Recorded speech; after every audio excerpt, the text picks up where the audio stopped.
All right. Well, good morning. Good morning. My name's Chris Morley. I'm with Austrade. I work here in Melbourne.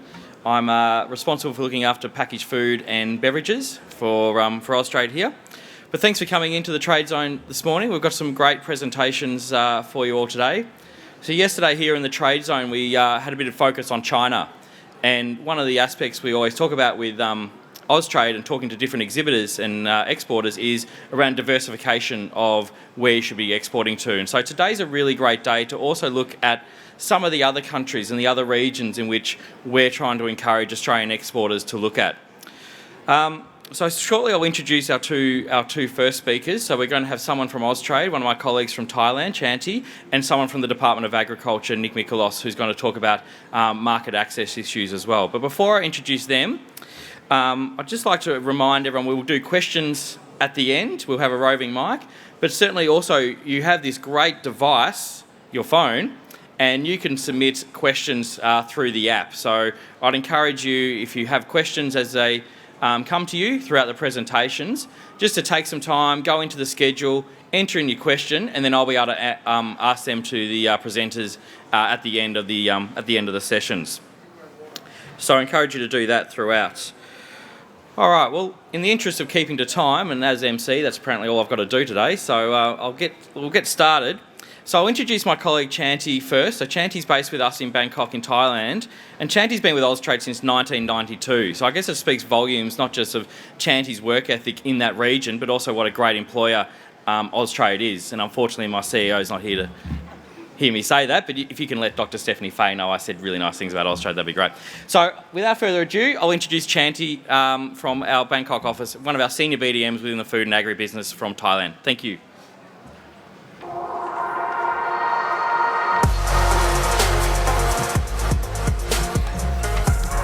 Thank you, Chris, and welcome to my talk this morning. Yes, I've been with Austrade for 27 years, but haven't actually worked on the food and beverage in all those years.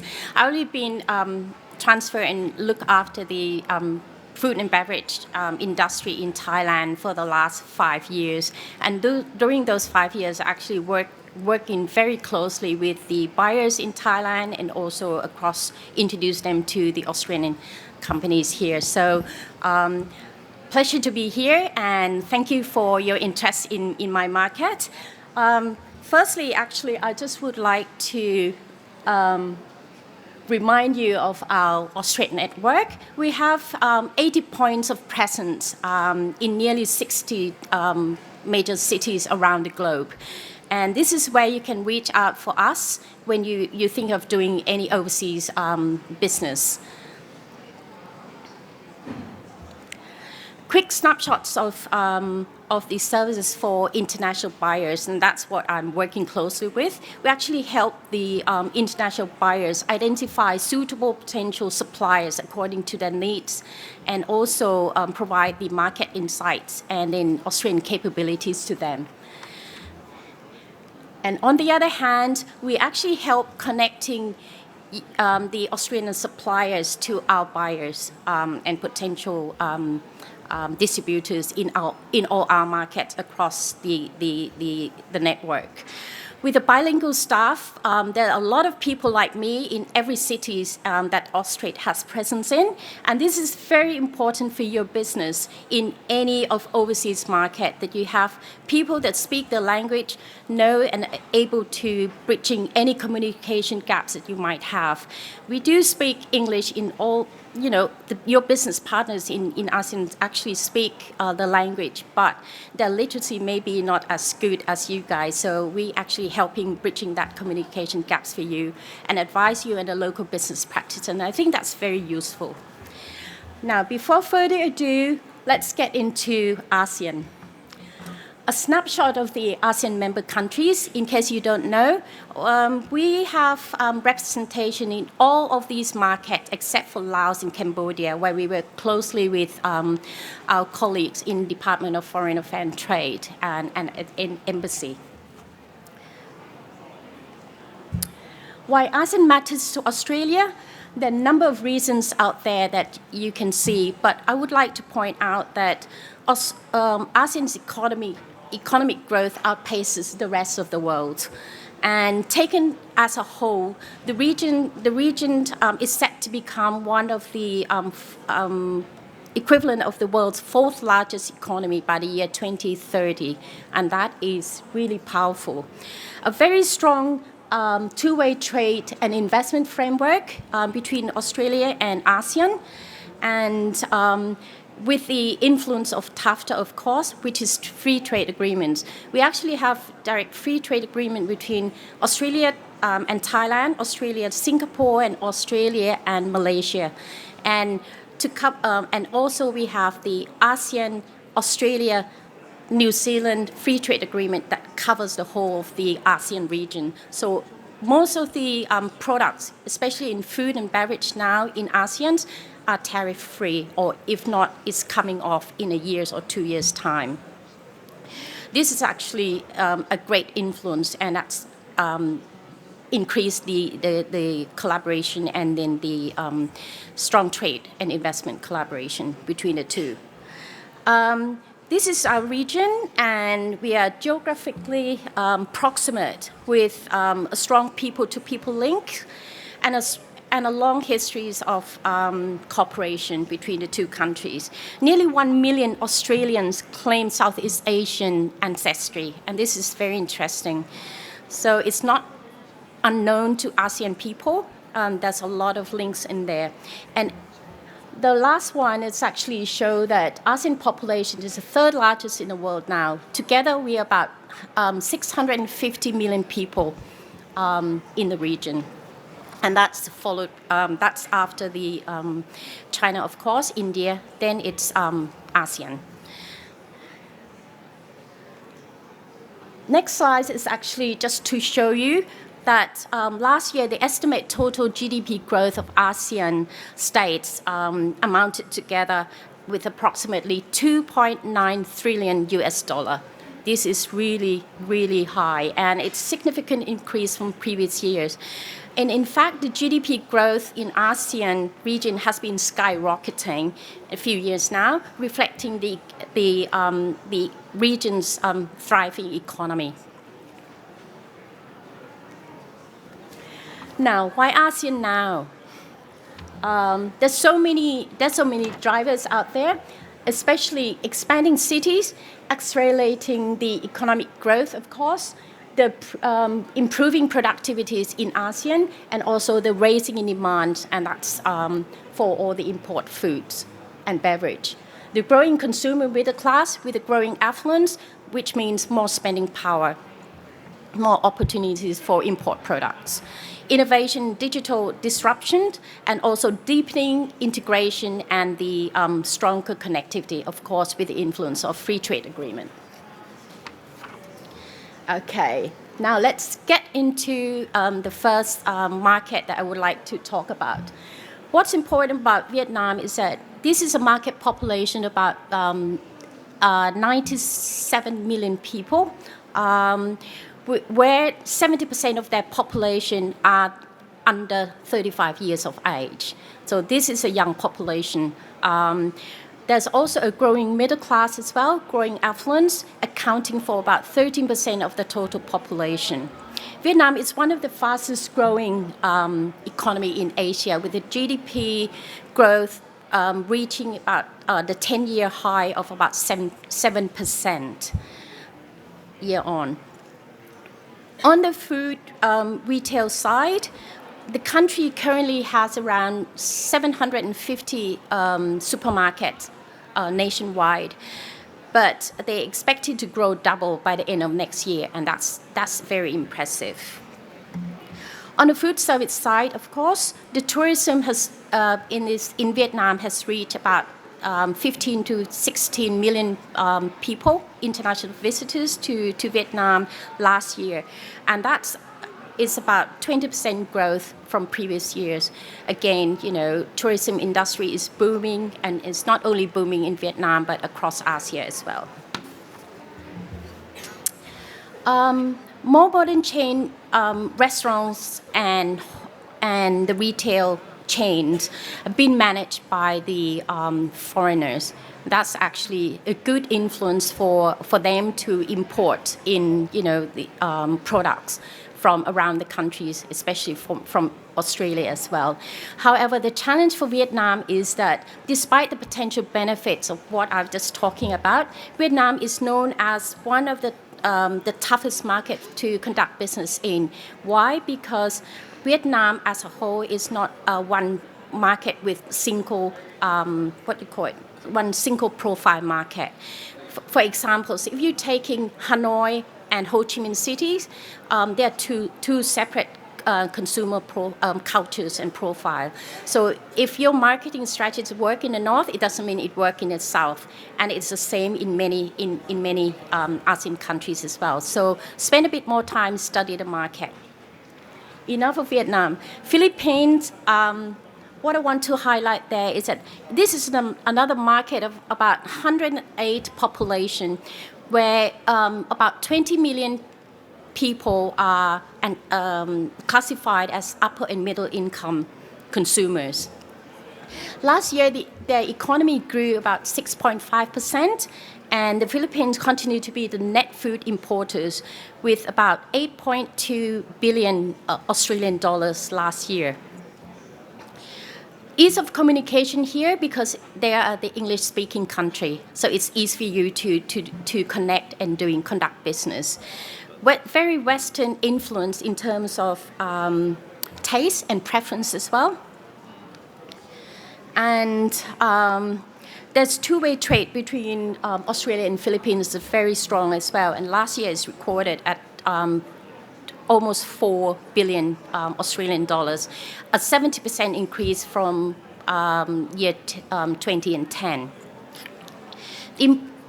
Important to notice about this market is that very high influence of the social media trends in Philippines, because all Filipinos spend around 9 hours on their mobile set. So anything you want to communicate with them is through social media. And that's actually a trend across the whole ASEAN as well. For Thailand in particular, we are world number one Facebook users, believe it or not. So, that really has a powerful tool when you want to communicate with them. Okay, and the next one is Indonesia. Indonesia is one of the largest market in ASEAN with 264 million people.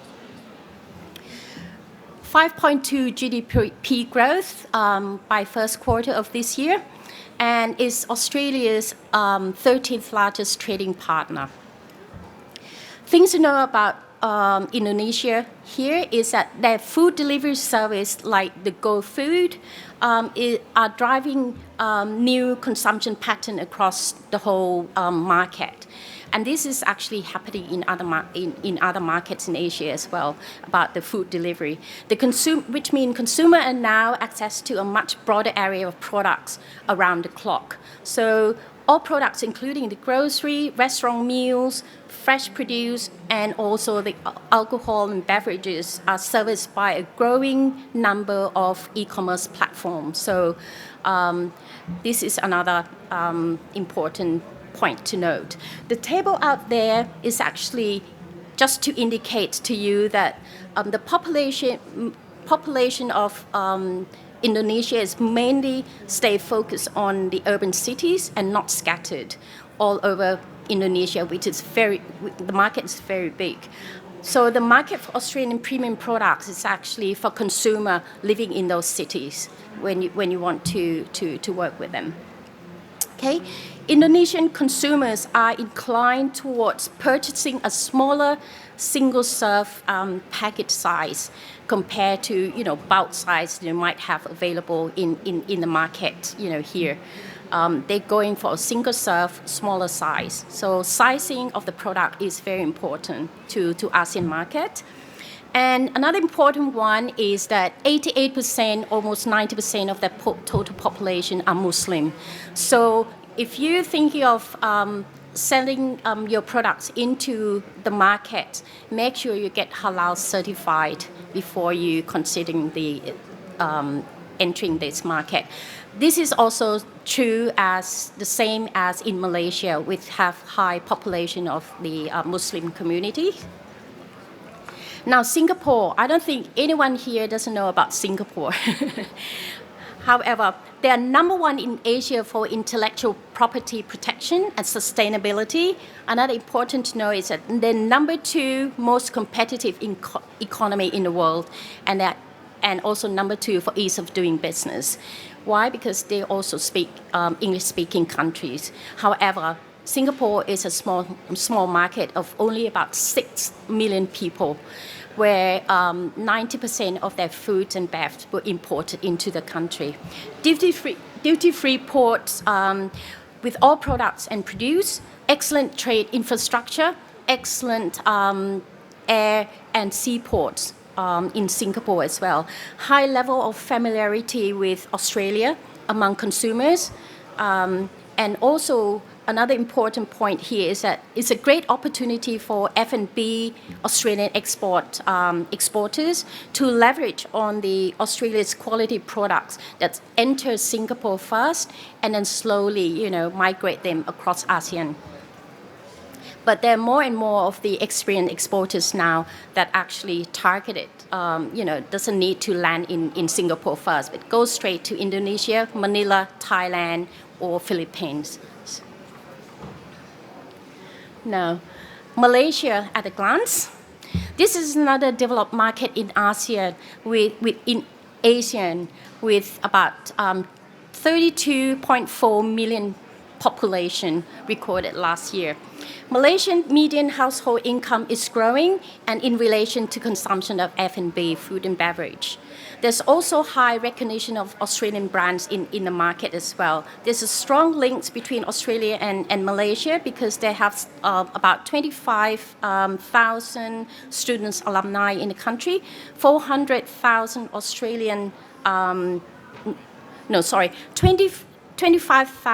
Australian students into Australia per annum, 400,000 Australian alumni in the country, 135 Malaysian-born Australians, and that is pretty impressive.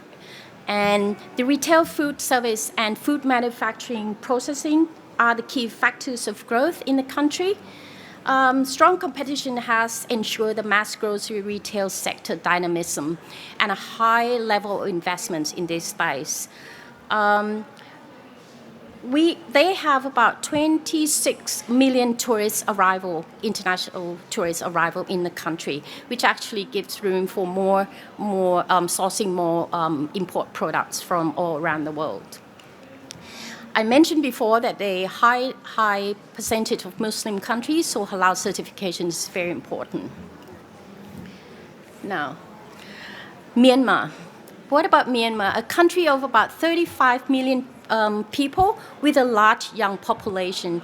This is a dynamic consumer market with positive growth potential for you to watch. The F&B landscape in Myanmar involves as the country attracts more tourists, more expatriates and repatriates, and a growing middle class as well, and the affluence group.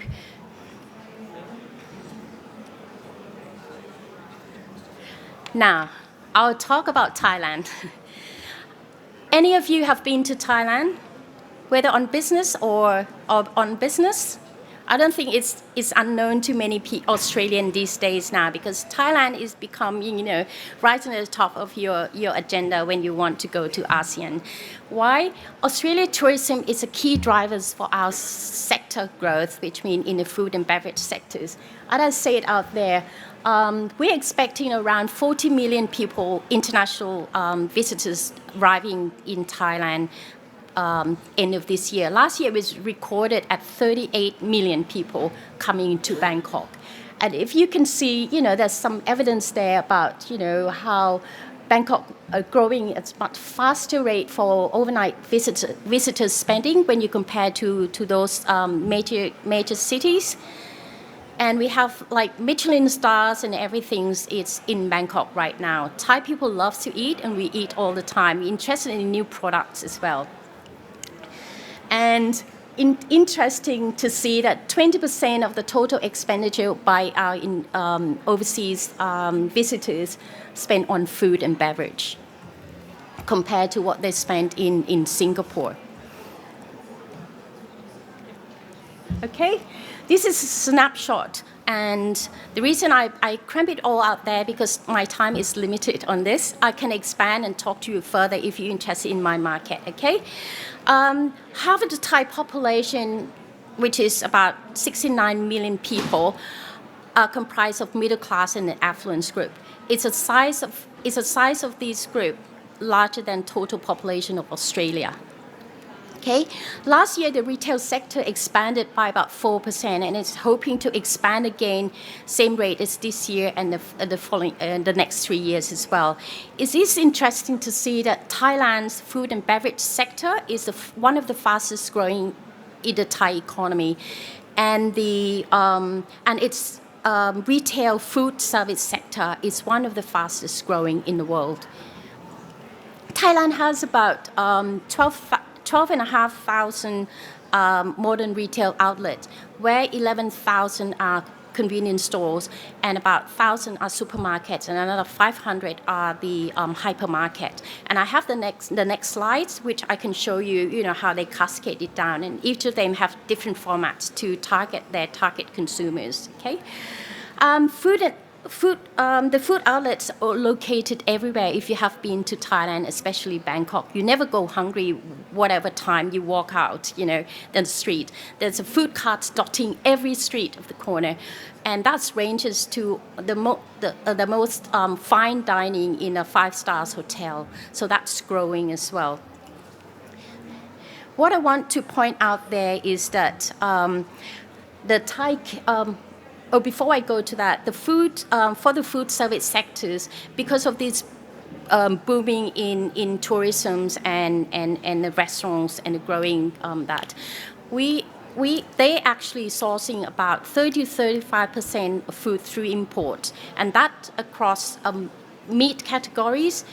Beef and lamb, beef especially from Australia is really popular in Thailand. Lamb and also seafood, and also in the cheese, the dairy category, especially the cheese, the wine, and the fruits, of course. All seasonal fruits start selling really well in the market, and the vegetables from Australia are now picking up very fast as well.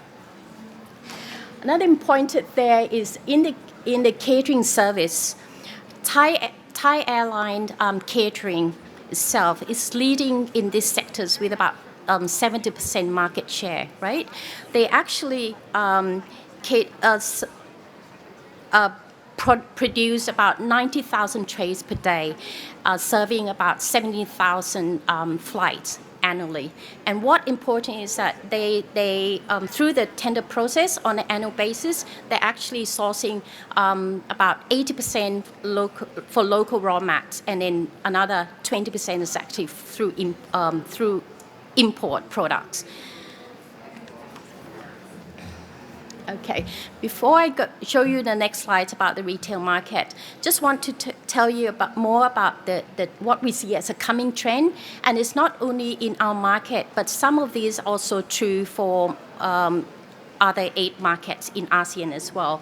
The continuous increase of the number of the health-conscious consumer living a healthy lifestyle amongst the middle class and the affluence group, leading to a high demand in terms of more health and functional foods and drinks into the market. Okay, imported food and beverage of premium quality and a wide varieties of gourmet or artisan, both fresh and ready-to-eat meal is really attractive to Thai at the moment. The high protein products also important. The health-specific items like free-form types, gluten-free, low salt, low sugar, is very attractive to a very healthy Thai consumer right now.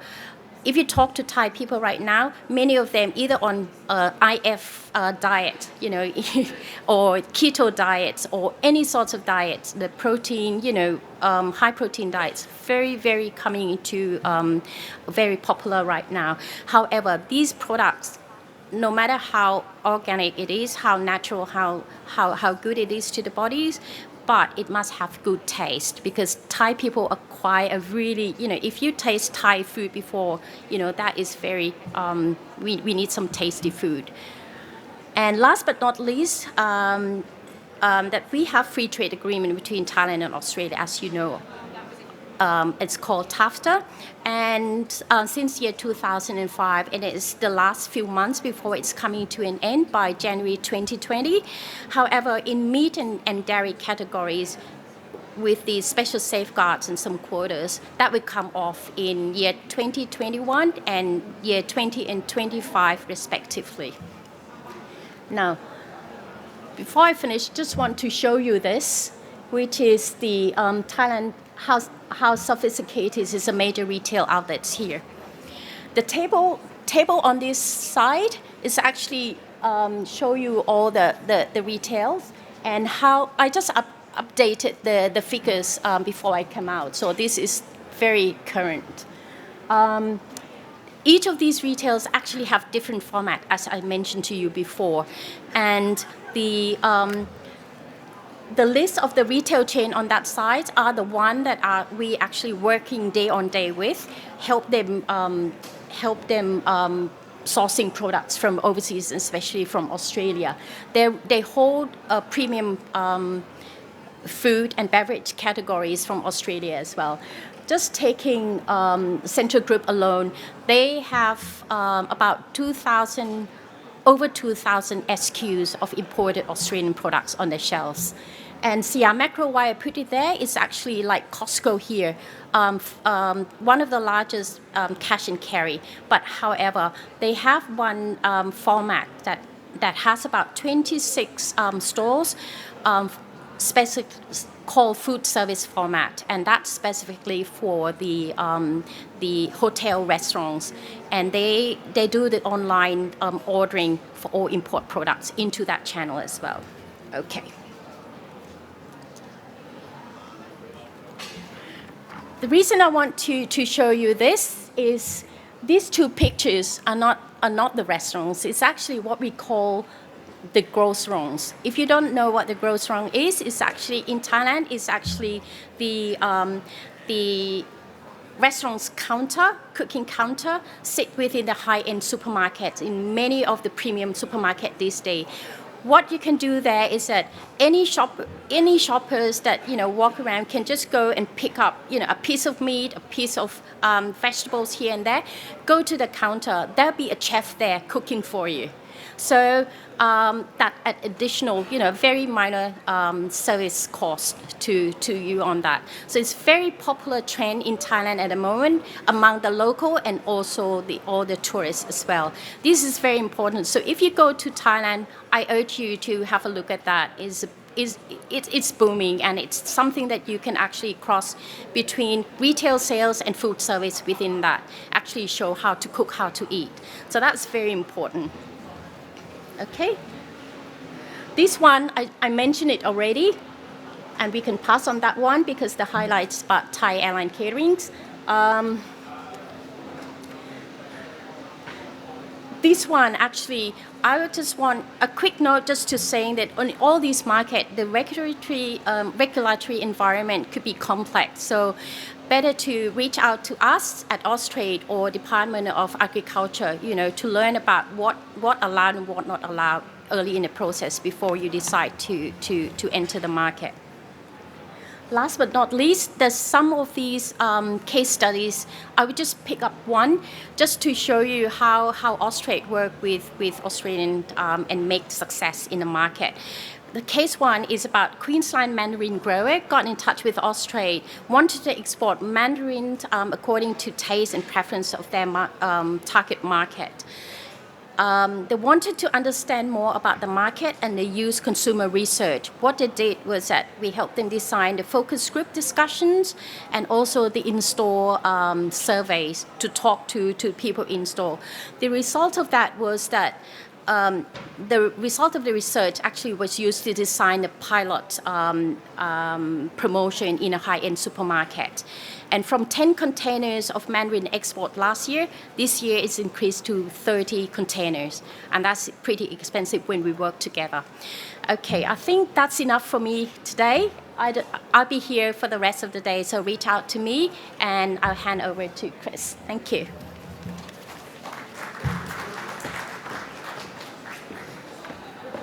All right. Thank you, Chanty. Just to quickly sum up before I bring Nick up, I think what Chanty's presentation really highlighted was the opportunity that exists in a region so close to Australia, but also what the Austrade, what we represent as an organisation, all those countries that Chanty mentioned, we have a presence in, and we certainly encourage you to reach out to Austrade before you go into these markets, so we can help with that market research and that analysis before you do go into that country. So, as part of going into any country, it's really important to make sure your product has market access and of agriculture. So it's my pleasure to introduce Mr. Nick Mikolos from the Department of Agriculture. Thank you.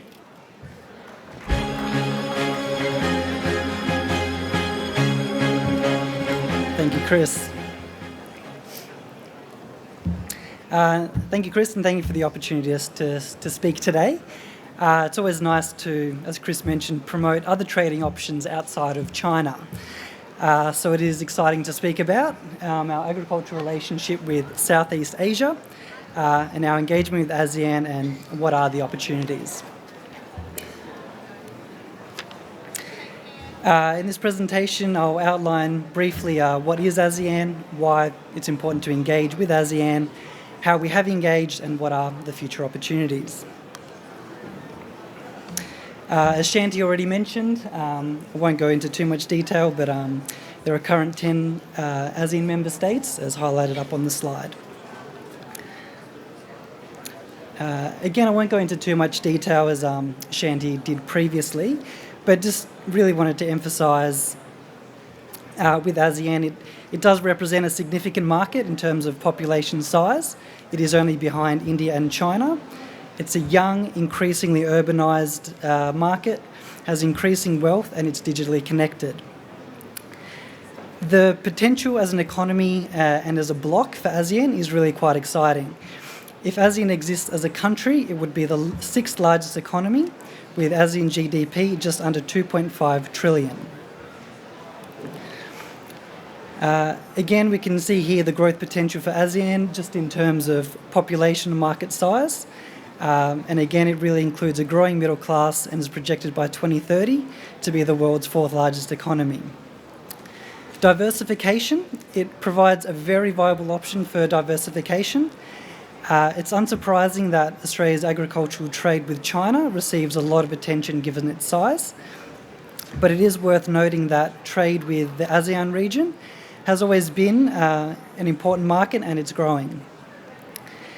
It's worthwhile investigating the range of export destinations within ASEAN. For example, Indonesia is a key agricultural trading partner for Australia, but also Vietnam, Thailand, Malaysia and the Philippines collectively take a lot of Australian agricultural products.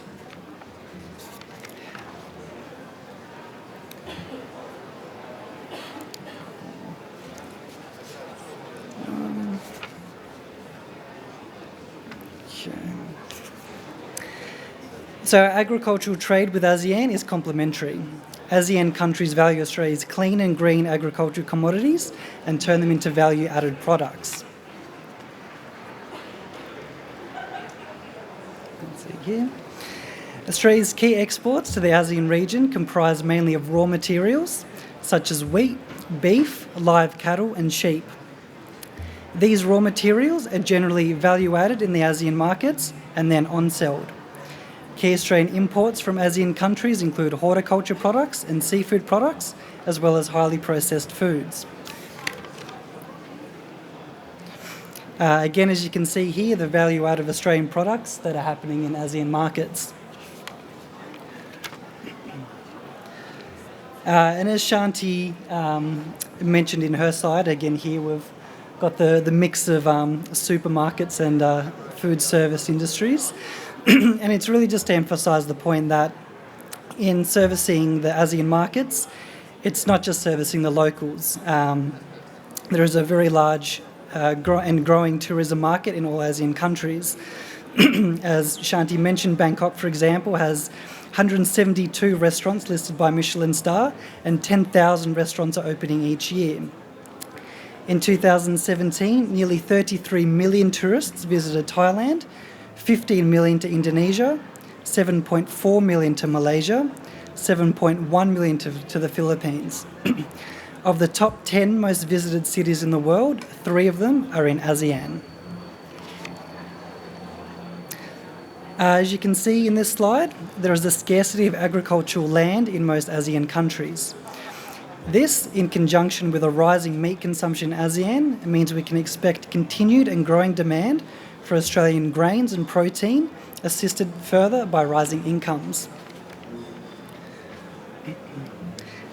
This graphic here just emphasises what Shanti spoke about earlier, the growing people-to-people links between Australia and ASEAN, and these linkages help build connections and reputations across other industries and feed into agricultural relationships and reputations as well. Okay, so how have we engaged? So ASEAN is one of our closest neighbours. We're celebrating more than 50 years since formation in 1967. As we've mentioned, it's a significant market in terms of population size, but it's worthwhile noting that its working population is estimated to reach 500 million by 2020. This increased spending power is turning ASEAN into a key market for everything, and they want more food, and Australia is in the proximity to provide that. The Department of Agriculture works with the Department of Foreign Affairs and Trade to negotiate free trade deals that improve our access to overseas markets. They do this by reducing tariffs and improving the ease with which regional businesses trade, but increasingly, attention is also being paid to addressing non-tariff measures that can impact trade.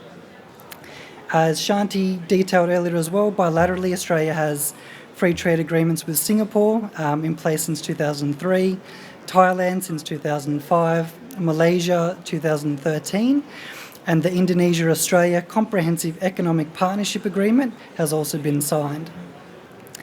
Australia, along with Brunei, Malaysia, Singapore and Vietnam, are members of the Comprehensive and Progressive Agreement for Trans-Pacific Partnership, or the CPTPP, which was signed on 8th of March 2018. The Department of Agriculture takes our role in building government-to-government and business relationships in the region seriously. The department has a senior representative at the Australian Embassy in Bangkok, who covers the ASEAN region generally, as well as Thailand in particular. In addition, we have agriculture counsellors at our embassies in Vietnam and Indonesia, as well as at the High Commission in Malaysia. These ASEAN-based representatives complement the department's global network of 22 counsellors. These representatives are available to assist you, noting that some inquiries may be directed to DFAT or our Austrade colleagues, depending on the issue. The Department of Agriculture in Canberra is also on hand to assist you.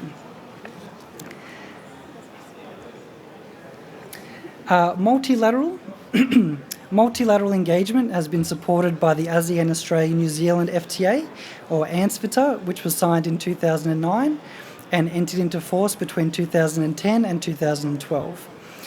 As Shanti mentioned, since entry into force, ANZFTA has seen tariffs for many of Australia's key commodities in ASEAN markets reduced to zero.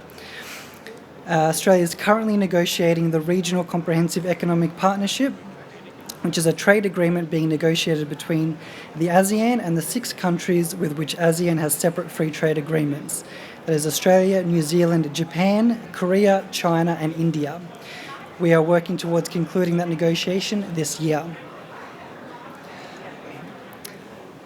There are a large number of sectors, as shown here on this slide, where the department is working through a number of different avenues to help improve access and the ease of agricultural trade into the ASEAN region.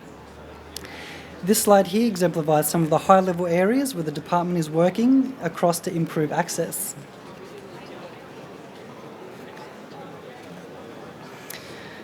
Okay. The Department of Agriculture has a number of resources available for traders. The 2 main ones are 2 key databases you can apply to access for exporters, known as MyCore, or the Manual of Importing Country Requirements. And for importers, we have BICON, which is the Biosecurity Import Conditions Database. For MyCore, the Department of Agriculture maintains this as a resource for exporters of Australian agricultural products. When exporting agricultural products from Australia, exporters must comply with the Export Control Act of 1982 and associated legislation and the importing country's requirements. MyCore provides guidance on importing country requirements for a range of commodities, most notably meat, dairy, plants, fish, live animals, eggs, and non-prescribed goods. MyCore is updated when the department becomes aware of a change to an importing country's requirements. It's important to note that MyCore is only provided as a guide. Exporters must confirm from their importer or the importing country's relevant authority that they meet the importing country requirements. For importers, you can find out if your goods can be imported using BICON or the Biosecurity Import Condition System. You can use BICON to determine whether a commodity intended for import into Australia is permitted, is subject to import conditions, requires supporting documentation, requires treatment, or needs an import permit. Please note that it is the importer's responsibility to comply with the department's import conditions when importing into Australia. So just to summarise, ASEAN is one of our near neighbours. They're an absolute powerhouse for economic growth and they're moving towards greater integration. We have a long history, a long historical relationship with ASEAN, bilaterally, but also now with a more heavy focus on multilateral engagement. Opportunities, we as a department work to help build the capacity of ASEAN countries to be able to meet international standards, which will help facilitate easier access and easier trade of agricultural products. Thank you all for listening.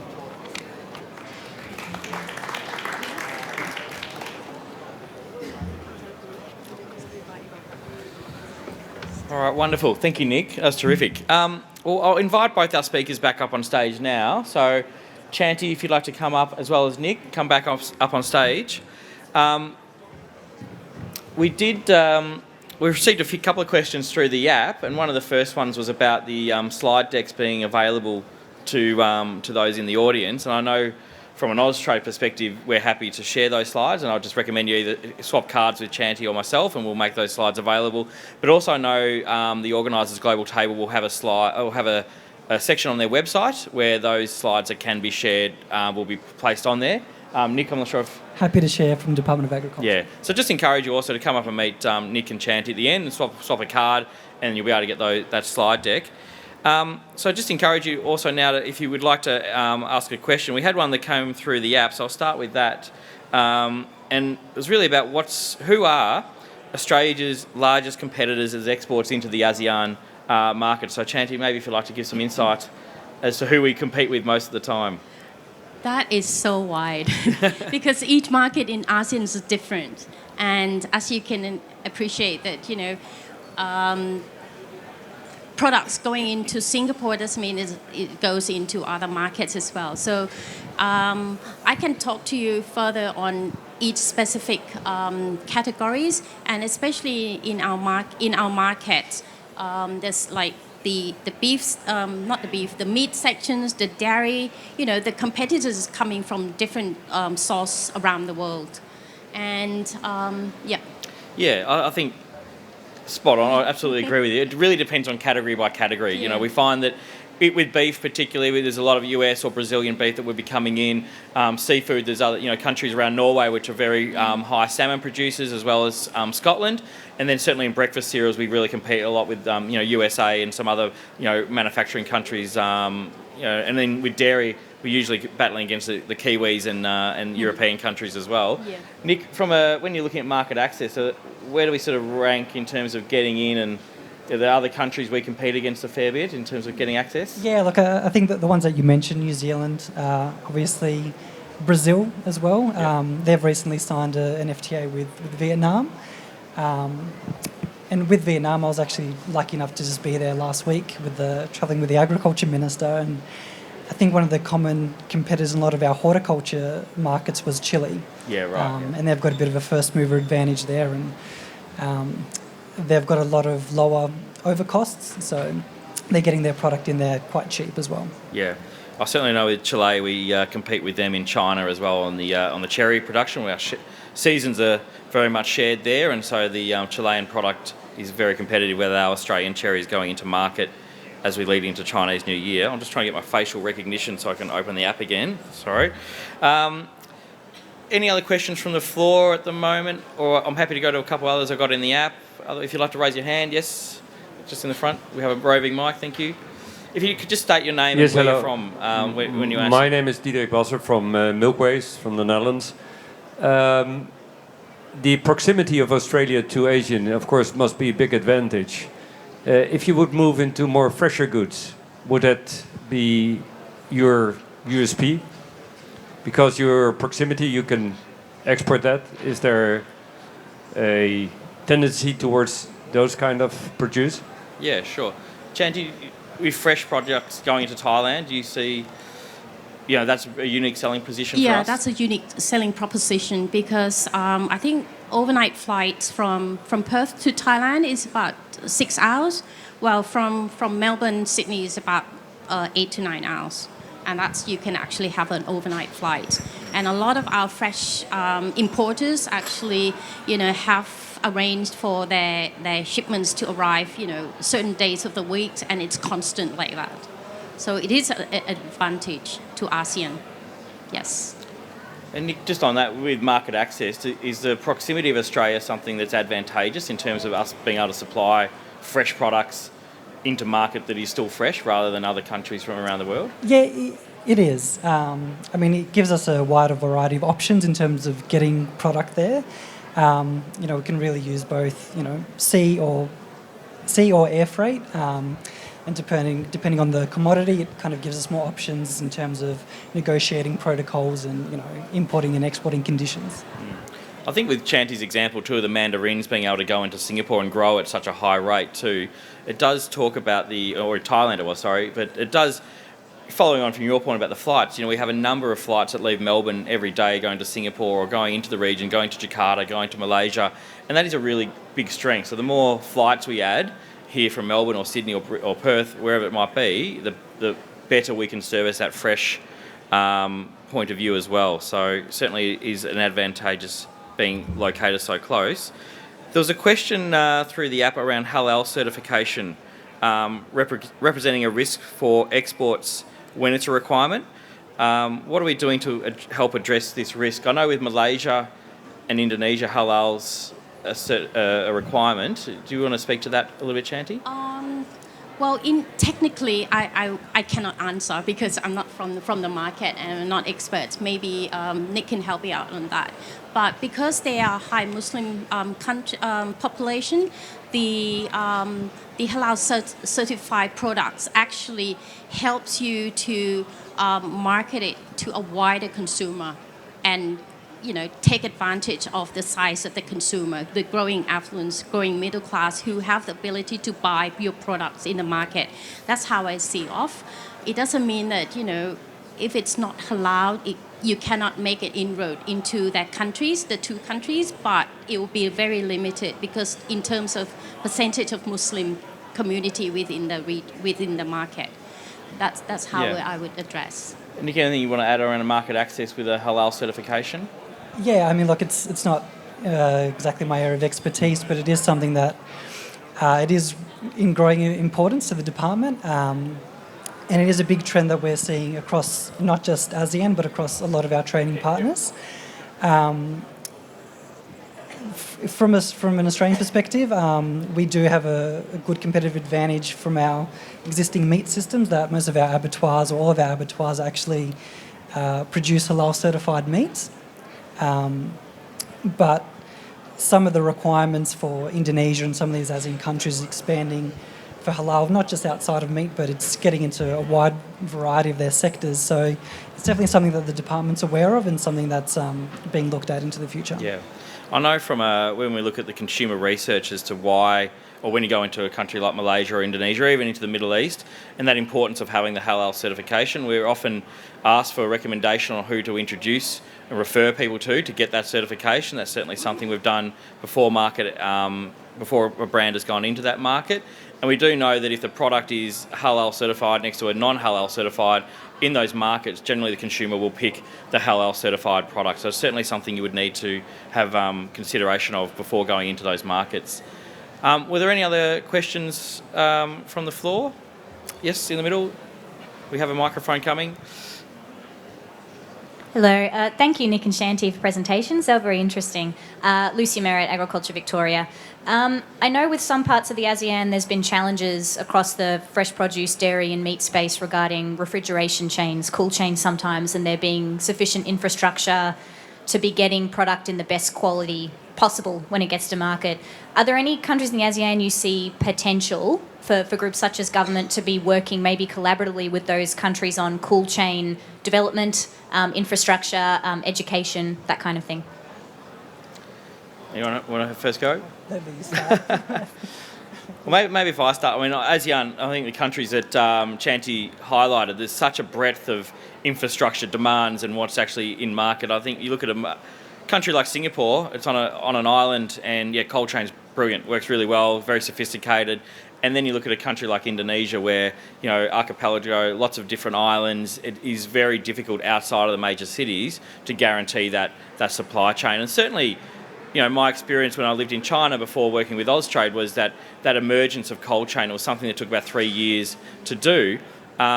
Whether or not there's a need for government to be collaborative in working with that, I'm not 100% sure, but I know often with these things, the private sector is very keen to get involved if they can see the growth potential of that they would then generally support themselves to go into that market.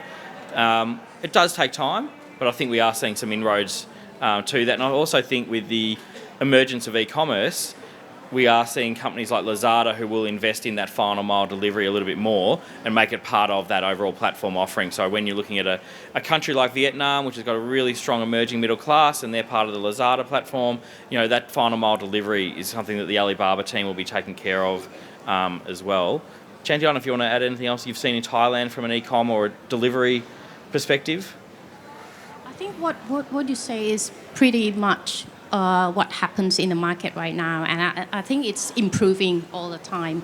It doesn't mean that it's not it's existing, but I think it's getting better and better. Yeah.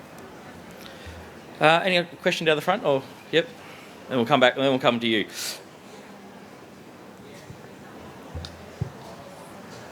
James Chan from One Day Nissan Australia.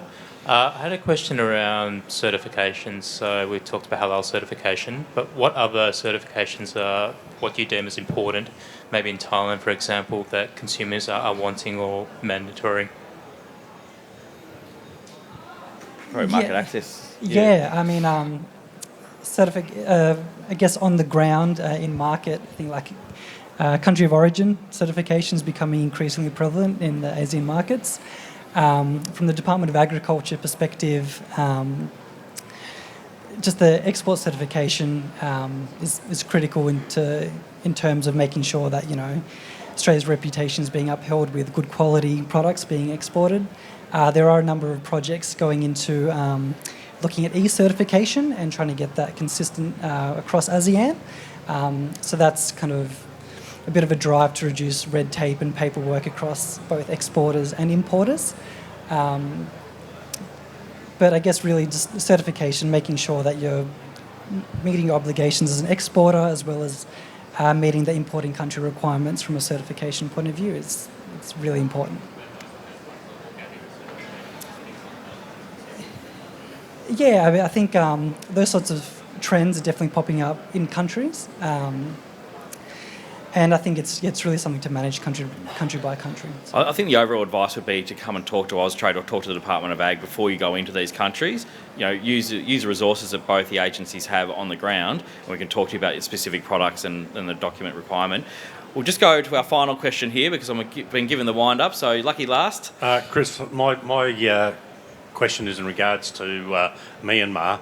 My understanding at the moment is that the country itself bans the import of chilled and fresh meat, and all meat imports are restricted to frozen only, which is quite works in some ways beneficial, because at the moment the customs clearance period at the ports in Myanmar takes a minimum of 3 weeks to get product cleared. So obviously outrules chilled products. What's the government and particularly Austrade doing in regards to trying to gain that access for chilled product into Myanmar? Sure. I'll probably handball this one to our colleagues at Department of Ag who do the market access requirements. No, it is a good question.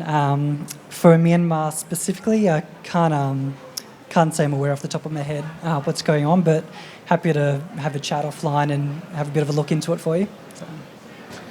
All right, well, thank you very much for attending our ASEAN presentation this morning. Thank you to Chanti, thank you to Nick. If you could join me now and just giving them a round of applause for their time. Thank you. Next up here in about 10 minutes, we're talking about the Middle East, so another country, or another sort of region to look at expanding into. And I encourage you all to get out and see all the different exhibitors, particularly the ones over here on the left, and get out and see everyone that you can. Thanks very much. I'll see you soon.